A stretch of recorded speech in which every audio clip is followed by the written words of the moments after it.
नमस्कार दोस्तों, जैसा कि बिहार एसटीटी परीक्षा 2024 चल रही है, आज 19 मई के फर्स्ट शिफ्ट में सामाजिक अध्ययन सोशल साइंस का पेपर 1 क्लास 9-10 के लिए एग्जाम हुआ। हम उसमें पूछे गए प्रश्नों को देखेंगे और साथ ही साथ उसके आसपास बनने वाले प्रश्नों को भी देखेंगे, जिससे कि जो लोग एग्जाम देने वाले हैं उनको फ़ायदा पहुंचे। जैसा कि कल हमने 18 मई के प्रश्नों को डिस्कस किया था और जो आसपास के प्रश्न को डिस्कस किया गया था वो 19 मई के फर्स्ट शिफ्ट में कुछ प्रश्न पूछे गए हैं, तो आपके लिए फ़ायदेमंद रहेगा। चलिए शुरू करते हैं। प्रश्न 2011 की जनगणना के अनुसार किस राज्य का जनसंख्या घनत्व सबसे अधिक है? यह प्रश्न आपका समान अध्ययन का जो 30 प्रश्न पूछा जाता है जनरल टेस्ट, उसका प्रश्न है। ये तो चाहे आप मैथ दें, फिजिक्स दें, सोशल साइंस दें, सब में आपको ये प्रश्न पूछेगा। 2011 की जनगणना के अनुसार किस राज्य का जनसंख्या घनत्व सबसे अधिक है? तो इसका सही आंसर होगा बिहार।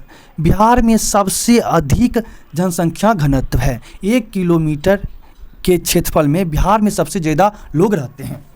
अब 2011 की जनगणना संबंधित कुछ महत्वपूर्ण तथ्य को देख लेते हैं। उससे पहले आप यह जान लें, क्षेत्रफल की दृष्टि से भारत का सबसे बड़ा राज्य राजस्थान है, ध्यान रखेंगे।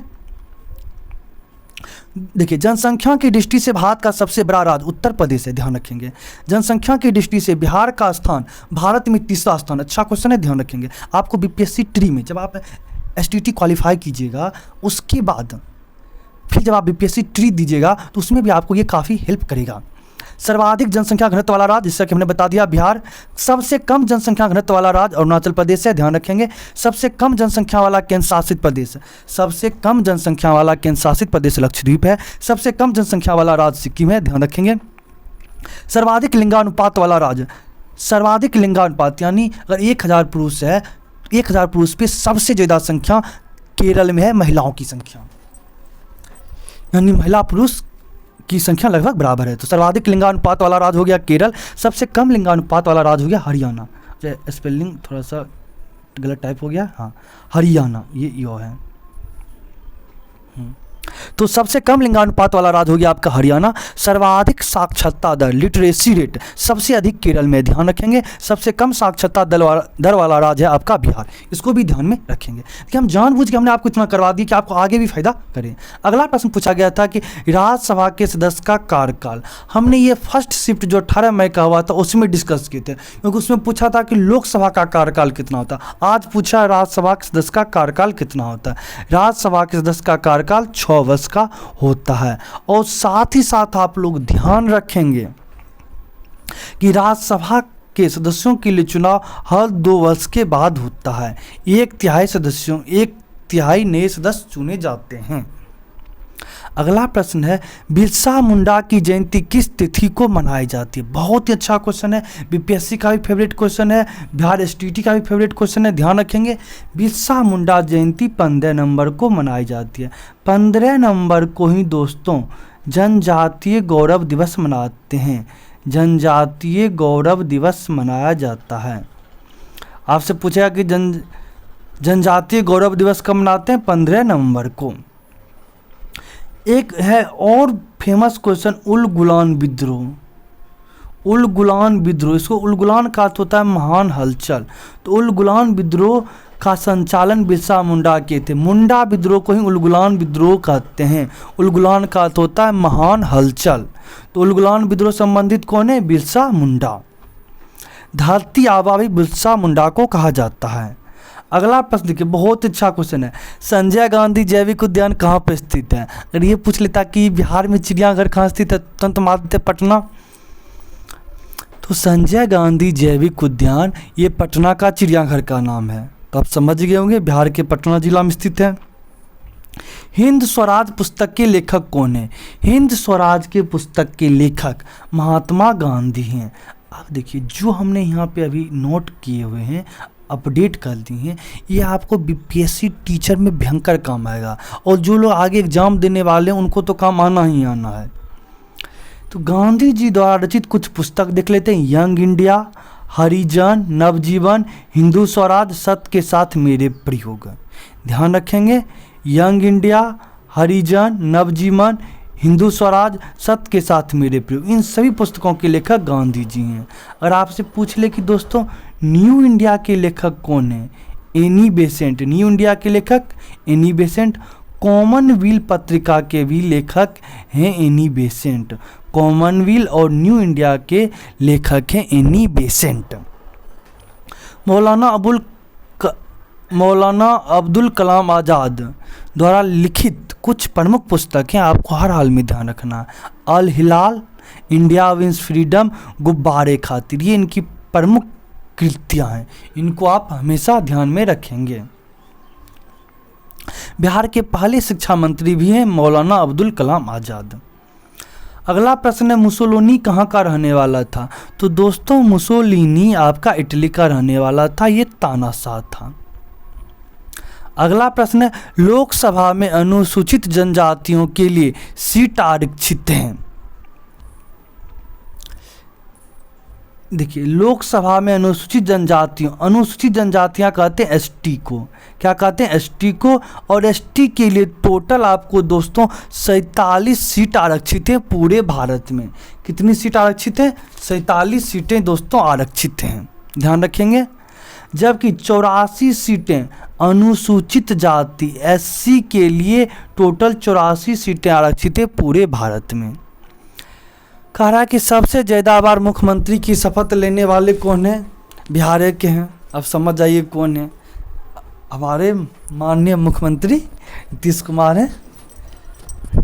अब आगे नहीं बोलेंगे, आप लोग समझ ही गए होंगे। 9 बार लिए हैं, इसको भी ध्यान रखिएगा। 9 इसमें तो बीपीएससी में जरूर पूछ लेगा। अगला प्रश्न है गौरवशाली क्रांति। इस प्रश्न को भी कल डिस्कस किए थे और इंग्लैंड का वो पूछा गया था कि प्रथम युद्ध करके सब पूछा गया था, और उसी में गौरवशाली क्रांति भी आता है।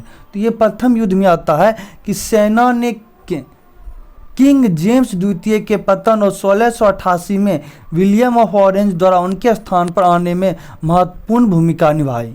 जो जेम्स द्वितीय का पतन हुआ था 1688 में, और विलियम ऑफ ऑरेंज को सेना ने लाने में भूमिका अदा की, और इसी क्रांति को गौरवशाली क्रांति कहते हैं। इसने शाही शक्ति को प्रतिबंधित कर दिया और जनमानस यानी जनता का जो सरकार में योगदान होता है उसको बढ़ावा दिया।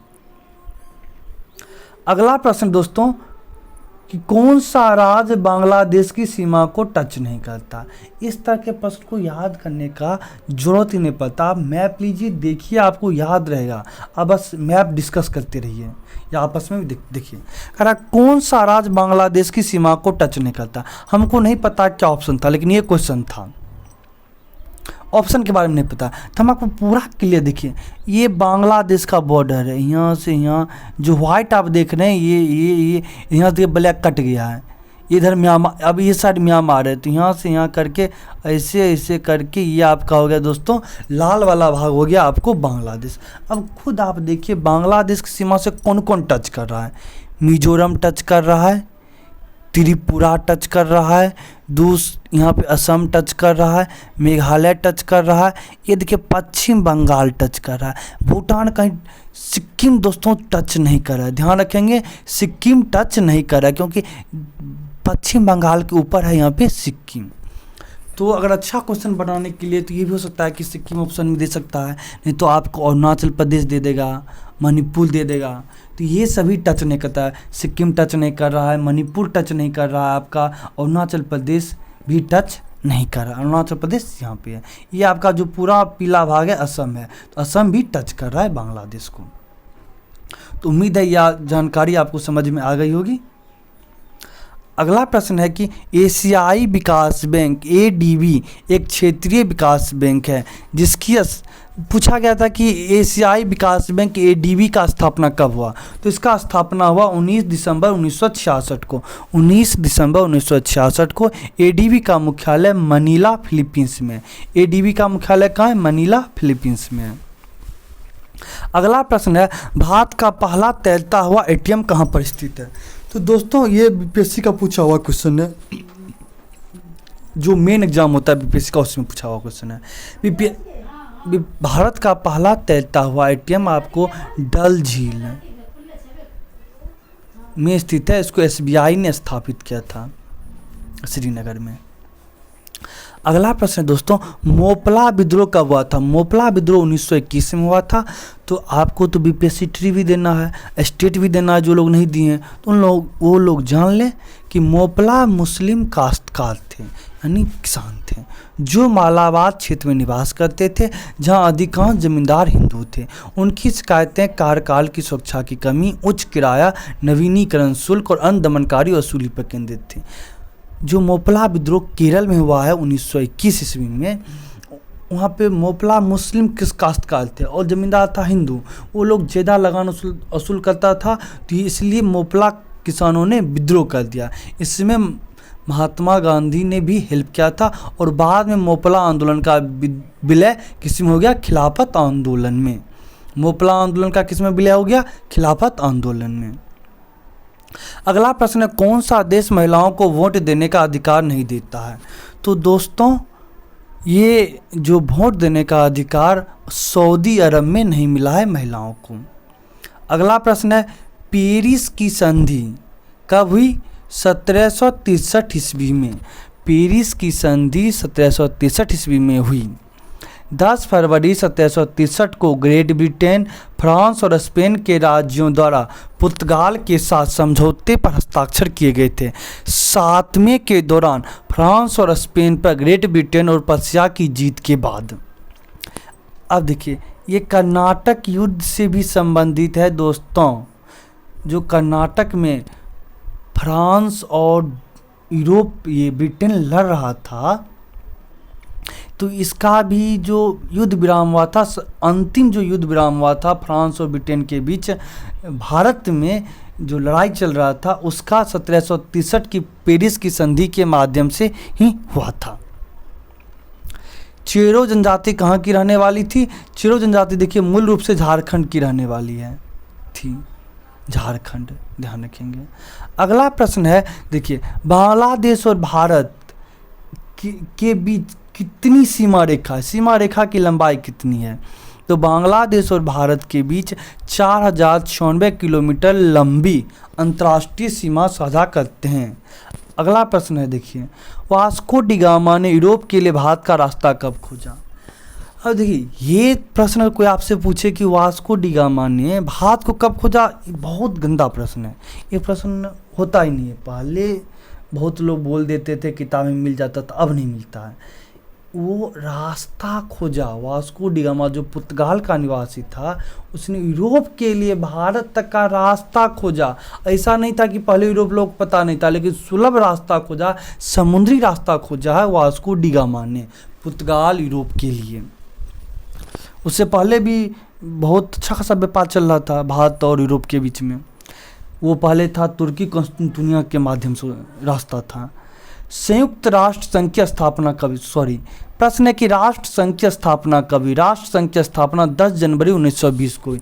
राष्ट्र संघ की स्थापना 10 जनवरी 1920 को हुई, जबकि दोस्तों संयुक्त राष्ट्र संघ की स्थापना 24 अक्टूबर 1945 को हुआ। संयुक्त राष्ट्र संघ की स्थापना 24 अक्टूबर 1945 को हुआ। अगला प्रश्न है, संयुक्त राष्ट्र संगठन यूएनए का मुख्यालय कहाँ पे? न्यूयॉर्क में। ये प्रश्न आपको पूछ सकता है, इसलिए हमने नोट कर दिया। संयुक्त राष्ट्र संघ यूएनए का मुख्यालय न्यूयॉर्क में स्थित है। आप में ये कमेंट करके बताएं वर्तमान में संयुक्त राष्ट्र संघ के महासचिव कौन है? संयुक्त राष्ट्र संघ के महासचिव कौन है? हमें कमेंट करके बताएं। जिनको पता है वो भी कमेंट करेंगे, जिनको नहीं पता है वो भी सर्च करके कमेंट करेंगे कि आपको ध्यान में रह जाए। तो दोस्तों, आज के लिए इतना ही। आप हमारे टेलीग्राम चैनल उपागम एकेडमी, टेलीग्राम पर जाएं, उपागम एकेडमी सर्च करें, वहाँ से आपको PDF मिल जाएगा। और बीपीएससी ट्री का भी आपको प्रीवियस ईयर क्वेश्चन कैसे तैयारी करना, इन सब बातों पे आपकी पूरी सहायता की जाएगी। तो आज के लिए इतना, धन्यवाद।